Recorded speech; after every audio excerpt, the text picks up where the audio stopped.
ഇന്നൊരു 2.5 kilo weight വരുന്ന ഒരു ബ്ലാക്ക് ഫോറസ്റ്റ് 2 ടയർ കേക്കാണ് കേട്ടോ. അപ്പോൾ അതിന് വേണ്ടിയിട്ട് ഞാനിവിടെ 10 മുട്ട ഉപയോഗിച്ചിട്ടാണ് കേക്ക് സ്പഞ്ച് ചെയ്തിട്ടുള്ളത്.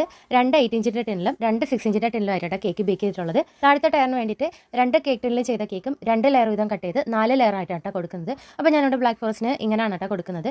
അപ്പോൾ ഞാൻ ലെയറിൽ കൊടുക്കുന്നത് മിൽക്ക് മെയ്ഡാണ്. അതിനുശേഷം ചോക്ലേറ്റ് ഗ്രേറ്റ് ചെയ്തിടും, കുറച്ചധികം ചെറിയും കൂടെ ചോപ്പ് ചെയ്തിടും കേട്ടോ. മുകളിലത്തെ ടയറിലെ കേക്കിന് ഞാൻ 5 ലെയർ ആയിട്ടാണ് കേക്ക് സ്പഞ്ച് കട്ട് ചെയ്തിട്ടുള്ളത്. അപ്പോൾ 5 ലെയർ ആയിട്ട് മുകളിലത്തെ ടയറും സെറ്റ് ചെയ്ത് കൊടുക്കുന്നുണ്ട്. ഇതൊരു കസ്റ്റമൈസ്ഡ് കേക്കാണ് കേട്ടോ. അവർ കേക്കിൻ്റെ റെഫറൻസ് പിക്കൊക്കെ അയച്ചു തന്നിട്ടുണ്ടായിരുന്നു. അതുപോലെ തന്നെ മോൾഡ് ഡ്രസ്സും അയച്ചു തന്നിട്ടുണ്ടായിരുന്നു കേട്ടോ. അപ്പോൾ അവർ അയച്ചു തന്ന കേക്കിൽ കുറച്ചുകൂടി മാറ്റങ്ങൾ വരുത്തി മോൾഡ് ഡ്രസ്സിലുണ്ടായിരുന്ന ആ ബ്ലൂ കളറൂടെ ഇതിനകത്ത് ആഡ് ചെയ്ത് വേണം കേട്ടോ നമ്മൾ കേക്ക് ചെയ്ത് കൊടുക്കാനായിട്ട്. അപ്പോൾ ഞാൻ നോക്കിയപ്പോൾ പീച്ച് കളറിലാണ് കേക്ക് ചെയ്യേണ്ടത്. എന്നാൽ ആ പീച്ച് കളറിനോട് ആ ഒരു ബ്ലൂ കളറോട് ചേരുമ്പോഴേക്കും ഡാർക്ക് ബ്ലൂ ആണ്. അപ്പോൾ അത് അത്ര നല്ലതായിരിക്കും എനിക്ക് തോന്നിയില്ല. അപ്പോൾ ഞാൻ വിചാരിച്ചു കേക്ക് മൊത്തത്തിൽ പീച്ച് കളറിൽ തന്നെ ഫിനിഷ് ചെയ്തെടുക്കാം. എന്നിട്ട് അതിൽ കുറച്ച് ബോൾസ് ഒക്കെ വെക്കണം കേട്ടോ, ഫോക്സ് ബോൾസ് ഒക്കെ വെക്കണം. അപ്പോൾ ഞാൻ വിചാരിച്ചു അതൊക്കെ ചെയ്യുന്നത് അതുപോലെ തന്നെ ഡ്രിപ്പ് കൊടുക്കുന്നതൊക്കെ ബ്ലൂ കളറിൽ ചെയ്യാമെന്ന്. അപ്പോൾ നമ്മൾ 2 കേക്ക് പീച്ച് കളറിൽ ഫിനിഷ് ചെയ്തെടുക്കാം കേട്ടോ. അപ്പോൾ നമ്മൾ ഈ പീച്ച് കളർ ചെയ്യാൻ വേണ്ടിയിട്ട് ഞാൻ റെഡും അതുപോലെ യെല്ലോ കളറോട് ചേർത്താണ് ഈ ഒരു പീച്ച് ആക്കിയിട്ടുള്ളത്. ഒരു ഓവർനൈറ്റ് ഫ്രിഡ്ജിൽ സെറ്റ് ചെയ്യാൻ വെച്ചിട്ടാണ് കേട്ടോ കേക്ക് ഞാൻ സ്റ്റാക്ക് ചെയ്ത് കൊടുക്കുന്നത്.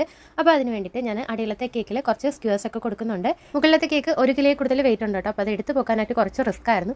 എന്നാലും ഞാനത് എടുത്ത് അതിനകത്ത് വെച്ച് കൊടുത്തു. എന്നിട്ട് ജസ്റ്റ് ഒന്ന് ടാപ്പ് ചെയ്ത് കൊടുക്കണം കേട്ടോ. അപ്പോൾ ഇതേ എൻ്റെ കയ്യിലിരുന്ന് പാലറ്റ് നൈഫ് തട്ടിയാണ് കേട്ടോ കേക്കിൽ ഇതേ ഒരു ചെറിയ സ്ക്രാച്ച് മാർക്ക് വന്നിട്ടുണ്ട്. അതുപോട്ടെ കുഴപ്പമില്ല. അപ്പോൾ ഞാനവിടെ ബ്ലൂ കളർ വെച്ചിട്ട് ഡ്രിപ്പ് കൊടുക്കണം കേട്ടോ, ഗണാഷ് ചെയ്ത് ഡ്രിപ്പ് കൊടുക്കുകയാണ്. പിന്നെ ഇതിന് വേണ്ടിയിട്ട് മിന്നി മൗസിൻ്റെ ഒരു പ്രിൻ്റ് എടുത്തിട്ടുണ്ട് കേട്ടോ, ലേസർ പ്രിൻ്റാണ് എടുത്തിട്ടുള്ളത്. 20 രൂപയാണ് കേട്ടോ ഈ ഒരു പ്രിൻ്റ് ഔട്ടിന്. അപ്പോൾ അതൊന്ന് കട്ട് ചെയ്ത് വെച്ച് കൊടുക്കുന്നുണ്ട്. പിന്നെ ബാക്കി കുറച്ച് ചോക്ലേറ്റ് ഡെക്കറേഷൻസ് ആണ് കേട്ടോ. കേക്കിന് ഓർഡർ വന്നപ്പോഴേ പറഞ്ഞിട്ടുണ്ടായിരുന്നു അതിലുള്ള ഡെക്കറേഷൻസ് ഐറ്റംസ് എല്ലാം കഴിക്കുന്നത് മതിയെന്ന് കേട്ടോ. അങ്ങനെ നമ്മൾ ചോക്ലേറ്റിൽ തന്നെയാണ് ചെയ്ത് കൊടുക്കുന്നത്. 2-3 ബോൾസ് ഫോണ്ടനിലും ബാക്കി എല്ലാം ചോക്ലേറ്റിലാണ് കേട്ടോ ചെയ്ത് കൊടുത്തിട്ടുള്ളത്. പിന്നെ ഒരു 10ൻ്റെ ഒരു ക്യാൻഡിലും കൂടെ വെച്ച് കൊടുക്കുന്നുണ്ട്. അപ്പോൾ നമ്മുടെ കേക്കിൻ്റെ ഫൈനൽ ലുക്ക് ഇങ്ങനെയാണ്. അപ്പോൾ ഇഷ്ടമായിട്ടുണ്ടെങ്കിൽ തീർച്ചയായിട്ടും ഒന്ന് സപ്പോർട്ട് ചെയ്യുക. അപ്പോൾ മറ്റൊരു വീഡിയോ ആയിട്ട് കാണാം. അതുവരേക്കും ടാറ്റാ.